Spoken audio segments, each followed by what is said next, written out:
Hi అండి, welcome to Subhamastu vlogs. Last వీడియోలో craft shopping చూసారు కదా. ఎవరైనా మిస్ అయ్యి ఉంటే డిస్క్రిప్షన్లో లింక్ ఇస్తాను, చూడండి. ఆ షాప్లో నేనేం పర్చేస్ చేశానో వీడియో అప్లోడ్ చేస్తాను కదా, అదేనండి ఇది. ఈ రాఖీలు చూస్తున్నారు కదా, నేను తీసుకున్న మెటీరియల్తో శాంపుల్గా ఒక 2 ట్రై చేశానండి, మీకు చూపిద్దామని.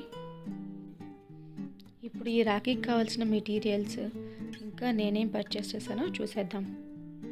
రెజిన్ ఆర్ట్కి కావాల్సిన లిక్విడ్ అండి ఇది. క్లియర్ రెజిన్ అండ్ హార్డ్నర్ కూడా ఉంటుంది.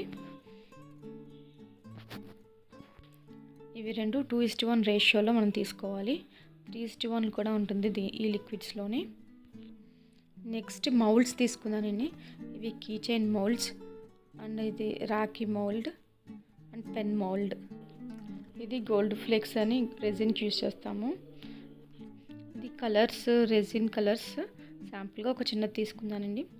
కీ చైన్ రింగ్స్, బీడ్స్ అవి రాఖీకి యూజ్ చేసేవి. MDF బేస్ తీసుకున్నానండి ఫ్రిడ్జ్ మ్యాగ్నెట్స్ కోసం. ఈ స్టాండ్స్ వచ్చి ఫ్రిడ్జ్ మ్యాగ్నెట్స్కి అలాగే రెజిన్ ఆర్ట్కి కూడా యూజ్ అవుతుంది, వుడ్ స్టాండ్. ఈ లైట్స్ ఫోటో ఫ్రేమ్స్ కోసం తీసుకున్నానండి. ఈ బాక్స్ బటర్ఫ్లై షేప్ అండి, రెజిన్కి యూజ్ చేస్తాము. రాఖీకి యూజ్ చేసే threads, stickers.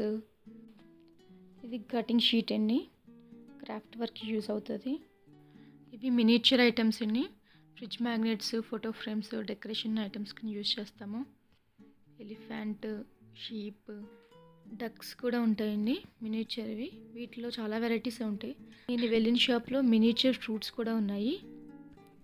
Fridge magnet use చేసేవి, మ్యాగ్నెట్స్, టూల్స్ అవి కూడా తీసుకున్నాను. ఈ ఫోమ్ బోర్డ్ అండి, క్రాఫ్ట్ వర్క్ యూజ్ చేస్తాము. ఇది ఫ్రిడ్జ్ మ్యాగ్నెట్ ఫ్రేమ్ అండి. ఇలా మ్యాగ్నెట్ యూజ్ చేసుకోవచ్చు, లేదు అంటే ఈ స్టాండ్ అయినా యూజ్ చేసుకోవచ్చు. ఈ స్టాండ్ యూజ్ చేసుకుంటే మన ఆఫీస్ టేబుల్ పైన పెట్టుకునేలాగా కూడా మనం గిఫ్ట్ ఇవ్వచ్చు. నేను చేసిన fridge magnets, photo frames pics పెడుతున్నాను, చూడండి. This is all about my craft work and craft material details. Thank you so much for watching. Please do subscribe, like and share.